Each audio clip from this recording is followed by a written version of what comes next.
World hope hinges on a vaccine to enable economies to crank up again. So what part must business play to drive the recovery? Well, a big one. And once again, technology is at the fore. Take the massive shift from the office to working from home. At IBM, we moved about 350,000 people to work from home pretty much over 48 hours and continued to be up and running. Yeah, absolutely. So I think from that, we looked at that and said, how do we take that to our clients as well? At IBM, Katrina Troughton found herself with a front row view of the impact of COVID on her clients. Seeing the immense difference of impact from clients, the diversity, from some clients who almost overnight saw their business just change radically and almost disappear, to those who, literally had never seen, even anticipated the kind of challenges they'd seen and the demand they'd seen. So certainly with a number of government clients in particular, a lot of our effort was how do we get the right people engaged immediately to help on scaling and enabling them to really continue to work. Like IBM, Telstra shifted its thousands of staff to work from home over a weekend. The telco already had a policy around workplace flexibility. The task at Telstra Purple has been to help clients to do the same. You think about security of information on people's laptops in buildings, fine. You send all those people home and you've got all of that information of customers and corporate information now needing to ensure the security outside all those perimeter technologies that we've built.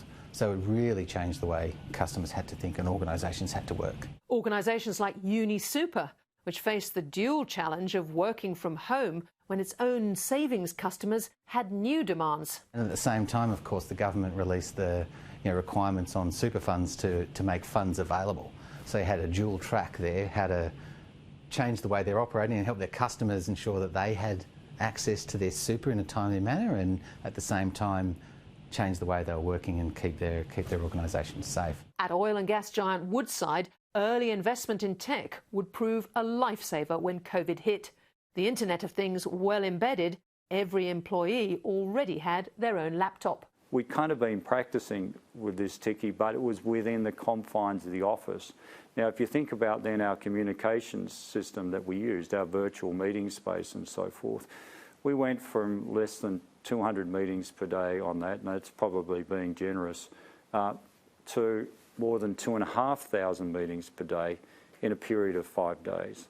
So the system ramped up really, really quickly. Woodside's early embrace of technology was no accident.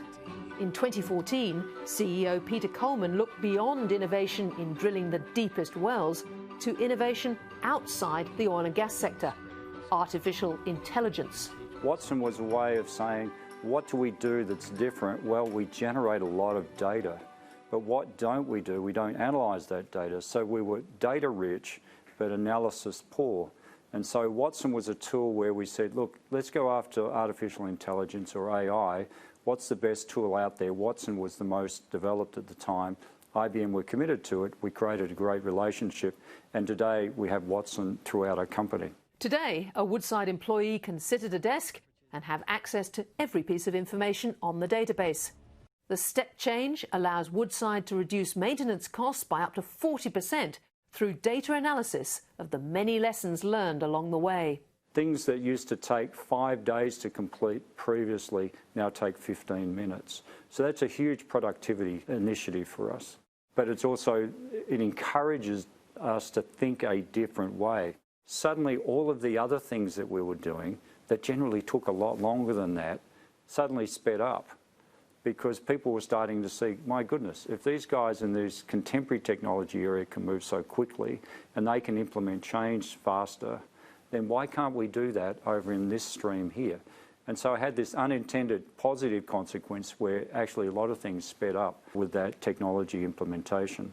Teams are about half the size that they used to be. That helps us in a number of areas. It helps us in cost, really helps in decision making, and it helps us with exposure of individuals, because often they need to work in quite remote parts of the world as they work in design offices and fabrication yards and so forth. So it's helped us a lot in that regard. it gives us certainty, it gives us confidence that we can deliver on the promises that we've made. Last year, IBM Chair Ginny Rometty joined Peter Coleman and Westpac's Brian Hartzer on stage to talk tech. None of them knew then how important their work would be.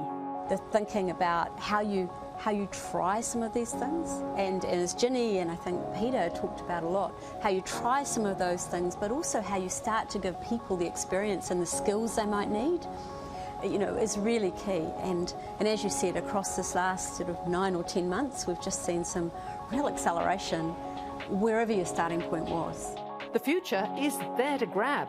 What about a remote, artificially intelligent gas plant that actually runs itself? Well, that's real. We have that running today, so we've obviously got human supervision of that process, and we'll continue with human supervision of the process.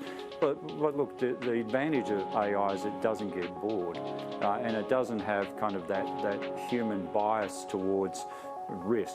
We see a change in a plant every 12 hours as we bring in a new shift, and people will come in. Some of those may have been away for a period of time, and they'll all set the plant up differently. We can see that. What AI does is it takes away all of that variation, and it learns. It's continually learning off itself and just tweaking the plant so it just runs a little better, a little better, a little better.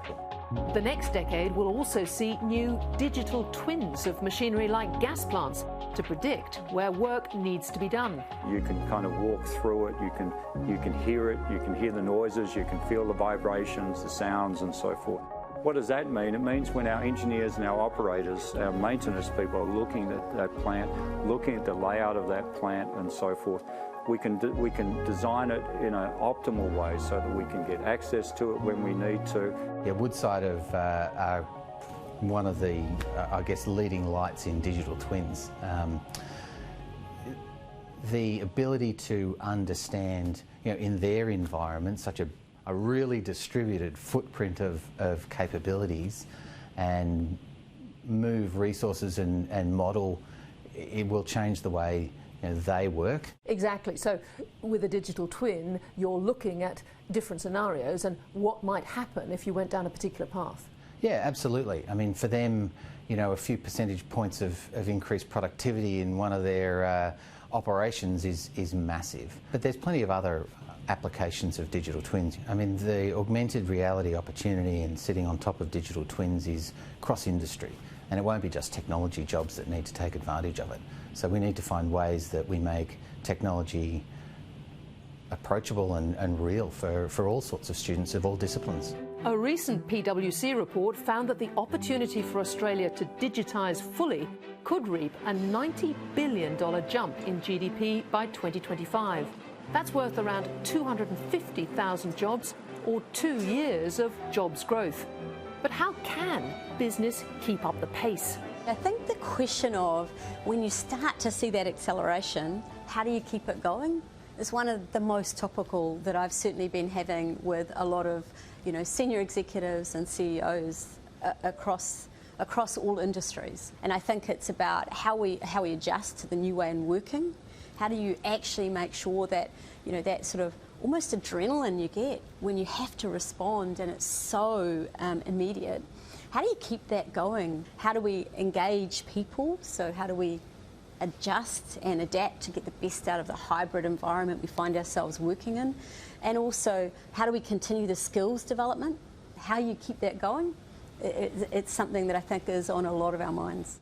At the end of this pandemic, will there be the momentum for the next step up?